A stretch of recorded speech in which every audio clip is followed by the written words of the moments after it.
रात का आसमान हम इंसानों के लिए हमेशा से बहुत आश्चर्यजनक रहा है। यही कारण है कि एस्ट्रोनॉमी हमें हजारों साल पुरानी किताबों में भी देखने को मिलती है, जब विज्ञान का नामो निशान तक नहीं था। अंतरिक्ष विज्ञान से ही विज्ञान की शुरुआत हुई थी और पुराने लोग सिर्फ इसी के बारे में सबसे ज्यादा रिसर्च एंड स्टडीज किया करते थे। हालांकि उस समय उनके पास इतने आधुनिक टेक्नोलॉजी नहीं हुआ करती थी जिससे वह सेलेस्टियल ऑब्जेक्ट्स की पास से स्टडी कर पाए। लेकिन 20वीं सदी आते आते हम इंसानों के पास इतनी टेक्नोलॉजी हो गई कि न सिर्फ हम इंसानों ने अंतरिक्ष में स्पेस मिशन भेजना चालू कर दिए, बल्कि इंसानों को भी चांद पर भेजने का बहुत ही मुश्किल टास्क कंप्लीट कर लिया। इन्हीं मिशंस के बीच एक बहुत ही इंटरेस्टिंग आइडिया वैज्ञानिकों के बीच जन्म लेने लगा। यह आइडिया था हम इंसानों को मल्टी प्लैनेटरी बनाने का। जब भी इंसानों को दूसरे ग्रह पर भेजने की बात आती है तो सबसे पहले मंगल ग्रह का ही नाम दिमाग में आता है। ऐसा इसलिए क्योंकि ये ग्रह ऑलमोस्ट हमारी पृथ्वी के साइज का है और ये बहुत ज्यादा नजदीक में मौजूद है। इसे यहाँ पर मिशन करना वैज्ञानिक और इंजीनियरों के लिए बाकी ग्रहों के मुकाबले काफी आसान होगा। 1964 में पहली बार ग्रह पर किसी स्पेसक्राफ्ट को भेजा गया था और यह स्पेसक्राफ्ट था मैरिनर 4। तब से आज तक 50 से भी ज्यादा स्पेसक्राफ्ट मंगल ग्रह पर भेजे जा चुके हैं, जिनसे हजारों डिस्कवरी की जा चुकी है। मंगल इकलौता ऐसा ग्रह है जिस पर इतनी ज्यादा मिशन किए गए हैं और इसका सीधा सा कारण है इंसानों का मल्टी प्लैनेटरी बनने का सपना। आज के इस वीडियो में हम आपको इन्हीं डिस्कवरी में से कुछ सबसे चौंकाने वाली डिस्कवरीज के बारे में बताने वाले हैं, इसलिए इस वीडियो को अंत तक जरूर देखिए। आप देख रहे हैं फ्यूचर साइंस यूट्यूब चैनल। शुरुआत में मंगल ग्रह पर जाने का मुख्य मकसद हुआ करता था इसके कंपोजिशन और सतह को समझना। पहले ऐसे ही स्पेसक्राफ्ट लॉन्च किए जाते थे जो सिर्फ मंगल पर लॉन्च होने के बाद उसकी सतह का मुआयना करते थे और सारे डेटा को वैज्ञानिकों तक भेजते थे। लेकिन जैसे जैसे हमें मंगल ग्रह के बारे में ज्यादा से ज्यादा जानकारी मिलने लगी, वैसे वैसे इन मिशंस के टारगेट में विशाल और कॉम्प्लेक्स होने लगे। पिछले कुछ मिशन से नासा और यूरोपियन स्पेस एजेंसी मंगल ग्रह पर मौजूद पानी पर रिसर्च करने की कोशिश कर रहे हैं। वैज्ञानिक ऐसा बताते हैं कि एक समय ऐसा था जब बिल्कुल पृथ्वी की तरह ही मंगल ग्रह पर भी पानी मौजूद हुआ करता था। अगर आपको इस बात पर यकीन नहीं होता तो स्क्रीन पर दिखाई जाने वाली तस्वीर में आप इस पानी के बहने के सबूत को देख सकते हैं। ये तस्वीर नासा की ही एक स्पेसक्राफ्ट द्वारा कैप्चर की गई, जिसमें गैलीज नाम के इन स्ट्रक्चर को देखा जा सकता है। आपने ये नोटिस किया होगा कि जब पानी मिट्टी के ऊपर से गुजरता है तो अपना रास्ता खुद बना लेता है। बारिश का मौसम आने के बाद पानी तो चला जाता है, लेकिन वह रास्ता मिट्टी में वैसे के वैसा बना रह जाता है। इसी रास्ते को वैज्ञानिक गलीज कहते हैं और ऐसे बहुत सारे स्ट्रक्चर मंगल ग्रह पर पाए जाते हैं। सिर्फ इतना ही नहीं, मंगल ग्रह की कुछ एरिया में मौजूद पत्थरों के अंदर भी पानी के मॉलिक्यूल्स पाए गए हैं, जिसमें यह पता चलता है कि बहुत साल पहले मंगल पर पानी मौजूद हुआ करता था। मंगल ग्रह के पास एक मोटा वायुमंडल नहीं है।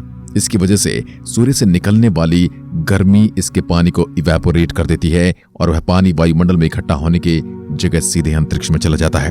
कई करोड़ साल बाद वह पानी मंगल की सतह से पूरे तरीके से गायब हो गया और अंतरिक्ष में ही चला गया। कुछ ऐसे तरीके से मंगल ग्रह पर पानी विलुप्त हुआ। इसके कुछ अवशेष हम अभी भी मंगल ग्रह पर पा सकते हैं और पत्थरों के अंदर और इसके ध्रुवों पर अभी भी मौजूद हैं। स्क्रीन पर दिखाई जाने वाली तस्वीर में आप देख सकते हैं कि मंगल ग्रह के पोल पर किस तरीके की यह बर्फ जमी हुई है। ग्रह के इस एरिया में सनलाइट ज्यादा नहीं पड़ती, जिसकी वजह से यहाँ का पानी भाप बदलने की जगह बर्फ में कन्वर्ट हो गया और अंतरिक्ष में जाने से बच गया। मंगल ग्रह का 96% वायुमंडल कार्बन डाइऑक्साइड से बना हुआ है और यही कारण है कि यहाँ पर मौजूद बस अभी ज्यादातर कार्बन डाइऑक्साइड गैस ही बची हुई है। इसका मतलब यह है बिल्कुल नहीं कि मंगल ग्रह पर H2O वाटर नहीं मौजूद है। इसके भी कुछ अवशेष वैज्ञानिक अपने अलग अलग मिशंस के जरिए खोज चुके हैं, जिनके रिसर्च पेपर आपको आसानी से इंटरनेट पर मिल जाएंगे। हालांकि H2O की मात्रा कार्बन डाइऑक्साइड से बने हुए पानी के मुकाबले बहुत ज्यादा कम है। नासा की क्यूरियोसिटी रोवर ने हाल ही में मंगल ग्रह के एक एरिया में ट्रिपिंग रॉक पैटर्न की खोज की थी, जो वैज्ञानिकों के लिए एक बहुत बड़ा इवेंट था। ऐसा इसलिए क्योंकि रिपेयरिंग रॉक पैटर्न किसी सरफेस पर पानी मौजूद होने का एक बहुत ही पुख्ता सबूत होता है। जब भी पानी किसी जमीन के ऊपर से बहता है तो वह अलग अलग लेयर्स की फॉर्मेशन करता है। जब पानी गायब हो जाता है तब भी जमीन में फॉर्म हुई ये लेयर्स मौजूद रहती हैं और इन्हीं को क्यूरियोसिटी रोवर ने मंगल ग्रह की सतह पर डिस्कवर किया। कुछ इस तरीके से गेल क्रेटर नाम के एरिया में क्यूरियोसिटी रोवर ने कुछ ऐसे पत्थर को डिस्कवर किया जो मंगल ग्रह पर पानी मौजूद होने के संकेत देते हैं। अगर आपको नहीं पता तो बता दो कि क्रेटर का मतलब एक ऐसा गड्ढा होता है जो किसी स्पेस रॉक द्वारा फॉर्म किया गया हो। हमारी पृथ्वी पर भी ऐसे बहुत सारे क्रेटर मौजूद हैं और उनकी संख्या हमारी पृथ्वी के चांद पर और भी ज्यादा है। चांद पर आपको जितने भी ग्रे एरिया दिखाई देते हैं वे असल में कुछ और नहीं बल्कि यही क्रेटर हैं और अरबों साल पहले चांद पर होने वाले धमाकों की वजह से बने थे। कुछ इसी तरह मंगल ग्रह ने अपने पास में बहुत सारे पत्थरों की मार को झेला है, जिसके निशान आज भी हमें क्रेटर्स के रूप में दिखाई देते हैं। आमतौर पर यह पत्थर एक ग्रुप में आते हैं और पूरे एरिया को बर्बाद करके उसे खत्म कर देते हैं।